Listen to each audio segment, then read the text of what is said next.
오늘은 역대상 25장 말씀입니다. 구약성경 646쪽 역대상 25장 1절부터 31절까지입니다. 구약성경 646쪽 역대상 25장 1절부터 31절까지인데 10절까지만 같이 읽도록 하겠습니다. 10절까지만 25장 1절부터 10절까지만 저와 여러분이 한 절씩 교독하겠습니다. 다윗이 군대 지휘관들과 더불어 아삽과 헤만과 여두둔의 자손 중에서 구별하여 섬기게 하되 수금과 비파와 재금을 잡아 신령한 노래를 하게 하였으니 그 직무대로 일하는 자의 수요는 이러하니라. 아삽의 아들들은 사꿀과 요셉, 느다냐와 아사렐라임. 이 아삽의 아들들, 아삽의 지휘하니 왕의 명령을 따라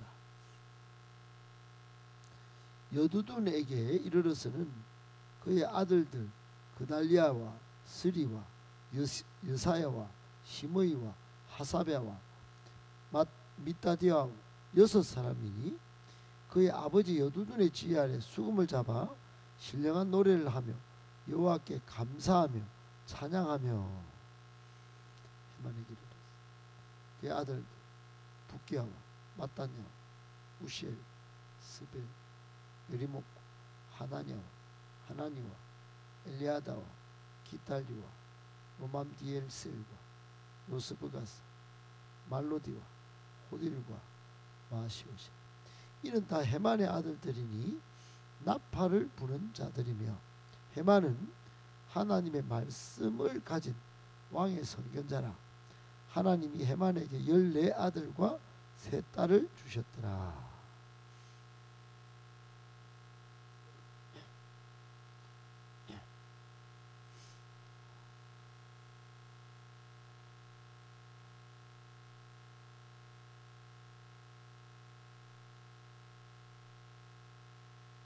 그들과 모든 형제 곧 여호와 찬송하기를 배워 익숙한 자의 수요가 288명이라.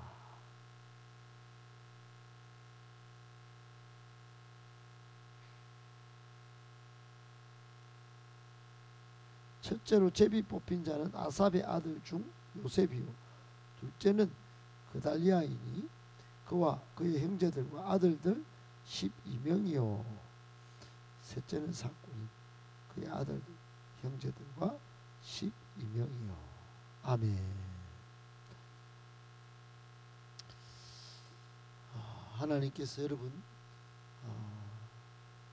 심령에 큰 은혜 부어주시고 또 하는 일마다 형통하게 하시고 또 말씀대로 살아가실 때 하나님께서 큰 복과 또 놀라운 역사를 이루시기를 예수님의 이름으로 축복합니다.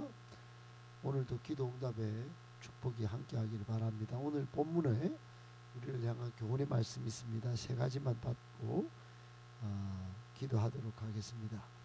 첫 번째, 성도는 모두 열정적으로 하나님을 찬양하는 예배자입니다. 성도는 모두 열정적으로 하나님을 찬양하는 예배자입니다. 여러분, 우리 성도 다 성도죠. 예수 믿는 순간 우리는 하나님의 거룩한 백성이 됩니다. 그런데 이 성도의 가장 크고 중요한 하나님의 지으시고 부르신 목적이 뭘까요? 여러분 혹시 아시나요? 하나님께서 여러분을 지으신 이유, 여러분을 불러서 성도로 삼으신 이유, 그 이유와 목적이 뭘까요? 여러분, 예컨대 이 마이크의 목적은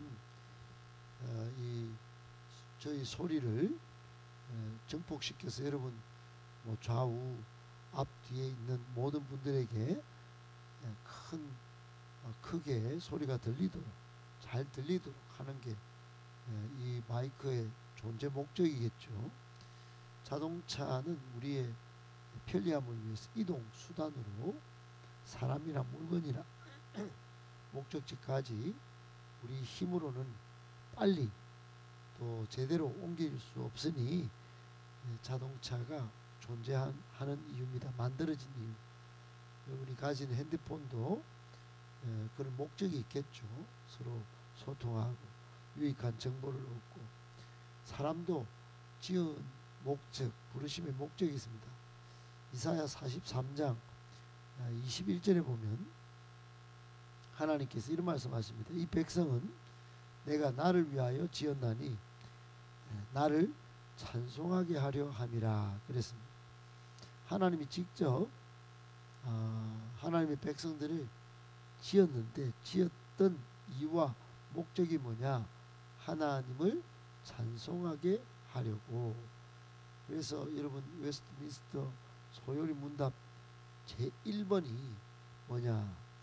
제일 첫 번째 사람의 존재 목적은 하나님을 영원토록 즐거워하고 그를 영화롭게 하는 것. 이렇게 사람의 존재 목적이 그렇게 나와 있습니다. 사람은 하나님을 영원토록 즐거워하도록, 또 찬양하도록, 하나님을 영화롭게 하도록 그렇게 존재되어져 있다. 여러분, 이게 사람이 사람 되는 굉장히 중요한 한 요소입니다. 하나님께서 우리를 부르시고 성도로 삼으신 것도 마찬가지죠. 죄인으로 살다가 하나님의 베푸신 은혜가 있어서 그 구원의 은혜를 기억하고 감사하고 찬양하고 하나님을 영화롭게 하기 위해서 우리를 부르셨죠. 그러다가 사명자로 우리 준비되면 다 여러분 제자 되어서 모든 민족을 제자 삼는 그런 사역을 하기 위해서, 세계 비전을 성취하기 위해서 우리를 부르신 것입니다. 그러니까 근본적으로는 하나님을 찬양하도록, 그 찬양하는 그 모습의 사명자된 모습이 은혜를 하나님이 베푸신 구원의 은혜를 기억해서 신령한 노래로 찬양할 뿐만 아니라 세계 비전을 이루는 것이에요. 여러분, 그런데 이런 존재됨, 이런 부르심의 목적대로 살지 못한다면 어떻게 될까요? 무가치하겠죠. 이 마이크가 제대로 작동을 못한다면 이거 고쳐 쓰든지 버리든지 해야 합니다. 자동차도 마찬가지고 핸드폰도 마찬가지고, 목적을 잃어버리면 그걸 무목적이라고 그럽니다. 질서 속에 들어와서 작동을 해야지, 작동을 못하면 무질서한 것이 되죠. 그래서 축복도 받지 못하고 쓰임 받지 못하니까 버림받는 겁니다. 여러분, 오늘 본문에 보면 다윗이 아삽과 헤만과 여두둔 자손들 중에 구별하여 어떤 이는 재금, 어떤 이는 수금, 어떤 이는 나팔을 잡고 신령한 노래로 하나님께 감사와 찬양을 부르도록 했어요. 한마디로 하나님을 섬기도록, 가까이서 하나님 섬기도록 했어요. 그러니까 음악적으로 특별한 재능을 구별하여 선발했습니다. 그래서 하나님을 섬기게 했는데, 이유가 뭐냐? 원래 이 다윗도 자신이 뛰어난 연주자입니다. 자신도 수금을 잘 탔죠. 그래서 사울 왕이 머리가 아플 때 낫기도 하고, 또 시인이기도 했습니다. 여러분, 시편에 많은 분량이 다윗이 쓴 거예요. 시입니다. 그리고 예배자예요. 뛰어난 예배자였습니다, 다윗이. 그러므로 그 누구보다도 찬양과 예배의 가치와 능력을 잘 알았던, 그리고 중요성을 어릴 때부터 오감으로 체득했던 대단한 사람이 다윗입니다. 그러니 이 일을 통하여 하나님을 기쁘시게 하는 것이 얼마나 중요한지 알았죠. 그곳은 모든 이스라엘 백성들을 하나님께 예배하도록, 열정적으로 예배하도록 그렇게 앞에 사람을 세워서 그렇게 한 겁니다. 여러분, 교훈이 뭡니까? 우리도 그렇습니다. 찬양, 이거 뛰어난 가치가 있는 일이고 능력이 임하는 일이다. 하는 걸 기억할 수 있어야 합니다. 찬양은 그냥 냅다 부르거나 뭐 그냥 남이 따라 남이 부르니까 하는 거다 이게 아니고 내가 찬양할 존재로 만들어져서 찬양하는 거다. 엄치박치긴 하지만 그러니까 열정적으로 그냥 박수라도 치고 자꾸 하려고 해야 하는 것이다. 뜨겁게 해야 하는 것이다 하는 겁니다. 하나님을 가장 기쁘시게 하는 것이고 하나님의 백성이라면 마땅히 최고의 찬양과 감사와 예배를 드릴 일입니다.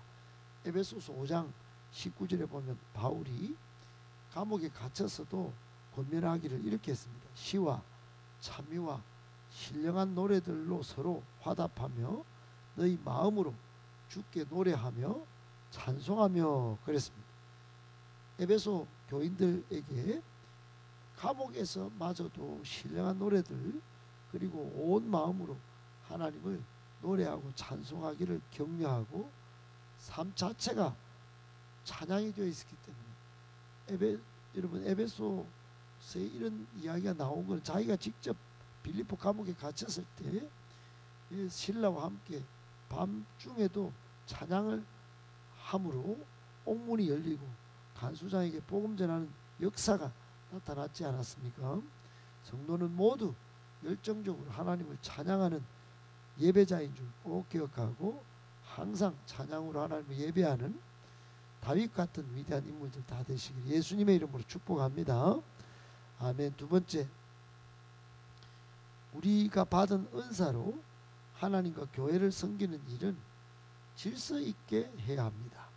우리가 받은 은사로 하나님과 교회를 섬기는 일은 질서 있게 해야 합니다. 여러분, 다윗이 음악 맡은 제사장들 이 젊은 사람들을 에게 일을 맡기고 책임을 부여할 때 오늘 본문에 주목할 단어들이 쭉 몇 번 있습니다. 그러니까 아삽의 지휘 아래 이런 말이 있죠. 2절에 아삽의 지휘 아래 노래를 합니다. 또 왕의 명령을 따라 합니다. 그리고 여두둔도 마찬가지예요. 아버지 여두둔의 지휘 아래 수금을 잡고 신령한 노래도 하고 여호와께 감사 찬양합니다. 저 밑에 해만도 마찬가지예요. 그 아버지 지휘 아래 이런 사람들이 전부 다 재금과 비파와 수금을 잡아서 그랬다. 그랬습니다. 7절에 보면 이렇게 아삽과 여두둔과 해만은 왕의 지휘 아래 있었다. 즉 왕 다윗의 지휘 아래 그리고 그 위에 디렉터의 아삽, 해만, 여두둔의 지휘 아래서 이 찬양을 하고 예배를 섬긴 것입니다. 여러분, 다윗이 최고의 전문가, 영적으로 민감한 사람 아니겠어요? 우리 장로님과 늘 그런 이야기를 나누지만은 목회는 목회 전문가인 목사가 가장 생각을 많이 하고 또 훈련을 받았으니 목회는 목사에게 맡기는 게 당연합니다. 예배도 마찬가지입니다. 예배도 목사가 하자는 대로 하는 것이 따라오는 것이 가장 전문가에게 맡겨서 질서 있게 감당하여 하나님께 예배드리는 것이 이것저것 불쑥불쑥 내가 뭐 좀 내 마음대로 이거 좀 해보고 싶어서 이렇게 불쑥불쑥 이렇게 지도하고 이럴 일이 아닌 것입니다. 여러분, 아삽과 해만과 여두둔 자녀들 모두 재능이 있었습니다. 구별되었죠. 하나님 섬기도록 그렇게 택했지만은 지 맘대로 한 게 아니고 최고 전문가인 이 다윗 왕의 지휘를 따라서 그리고 그 다음 계속 잘 배웠던 연습했던 그런 지휘자의 지도를 따라서 질서 있게 예배하고 찬양했다는 것, 섬겼다는 것, 우리에게 교훈이 있습니다. 우리도 은사를 받았는데 하나님과 교회를 섬기도록 은사를 받았습니다. 하나님의 특별한 선물입니다. 그러나 질서 있게 해야 합니다. 교회 덕을 세우는데 사용해야 합니다. 만약 무질서하게 무질서하게 나의 자랑을 위해서 또는 나의 덕을 위해서 한다면 교회는 혼란에 빠지고 하나님께 덕도 안 되고 교회 덕도 안 될 것입니다. 꼭 기억하고 하나님을 섬기고 교회를 섬기기 위하여 받아 가진 이 특별한 하나님의 선물인 은사 질서 있게 사용하여 교회도 덕이 되고 여러분 자신에게도 덕이 되고 하나님께도 영광이 되게 하시는 복된 성도 다 되시길 예수님의 이름으로 축복합니다. 아멘. 마지막 세 번째, 하나님의 사역자 영적 프로가 되기까지 배우고 또 배워야 합니다. 하나님의 사역자 영적 프로가 되기까지 배우고 또 배워야 합니다. 여러분 오늘 본문 7절에 이런 단어가 있죠. 그들과 모든 형제 곧 여호와 찬송하기를 배워. 익숙한 자의 수요가 288명이라 그랬어요. 하나님을 섬기도록 여호와의 성전에서 계속 찬송하는 이 특별히 구별된 아삽, 여두둔과 헤만의 지휘 아래 있는 이 제사장 그룹이 계속 배웠다는 사실을 이 본문이 보도하고 있어요. 히브리서 5장에 보면 예수님도 순종함을 배워 온전함에 이르렀다 이런 말씀이 있습니다. 예수님도 십자가에 달리기까지 계속 순종을 배웠다 그랬어요. 여러분 예수님도 배웠고 다윗에게 이렇게 최고의 영적 찬양하는 예배하는 이 프로들이 다 배웠다는 것을 아셔야 합니다. 여러분 우리는 하나님의 부르심을 받아 사역하는 사역자입니다. 우리 교회는 탁월한 평신도 사역자를 세우는 꿈을 꾸고 이렇게 훈련을 많이 하고 있죠. 처음부터 10점짜리 없습니다. 계속 양육이 필요한 이유이죠.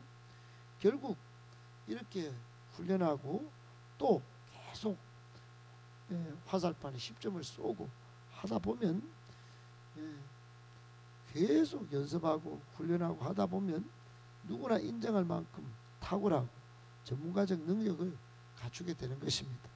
삶의 모든 자리에서 이런 모든 주어진 양육을 잘 감당할 때 우리는 모든 면에서 한껏 다른 그런 면모의 탁월한 사역자가 되어 있겠지요.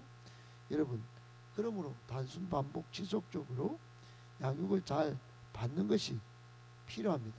죽을 때까지 말입니다. 지금은 익숙하지 않지만 반드시 많은 사람을 감동하고 하나님께 영광이 되게 될 것입니다. 사도행전 2장에 보면 예수님의 제자들이 등장합니다. 그 사람들은 원래 갈릴리의 어부들 또 세무공무원들 그렇게 갈릴리의 촌뜨기들이었어요. 언어를 잘 구사하는 정도로 배움이 없었던 사람이에요. 그런데 예수님을 따라 다닌 3년 그냥 헛된 시간이 아니었어요. 성령 받은 이후로 담대히 로마 제국의 최고 엘리트층에 또 각 세계 사람들 많은 나라들로 흩어져서 복음 전하여 세상을 복음하는 하나님 나라의 주역들이 됩니다. 여러분 오늘날 우리는 전공을 그리고 우리의 라이센스를 따기 위해서 그렇게 배우고 또 배우고 있지만 하나님은 세계 복음화를 이루어 하나님 나라가 오게 하는 일에 우리가 양육받기를 원하고 계십니다. 교회 사역도 처음부터 쉽게 잘 되는 게 아니에요. 눈물이 있습니다. 피나는 그런 과정이 따라옵니다. 이런 과정들 여러분 가볍게 업수히 여기지 말고 우리가 사역의 아마추어의 틀을 벗어나기 위하여 정말로 배우고 또 배워서 마침내 프로 사역 전문가가 되고 그래서 영혼을 살리고 일꾼을 세우고 교회를 온전하게 든든히 세워가는 탁월한 일꾼으로 변화되고 그렇게 쓰임받게 되기를 예수님의 이름으로 축복합니다.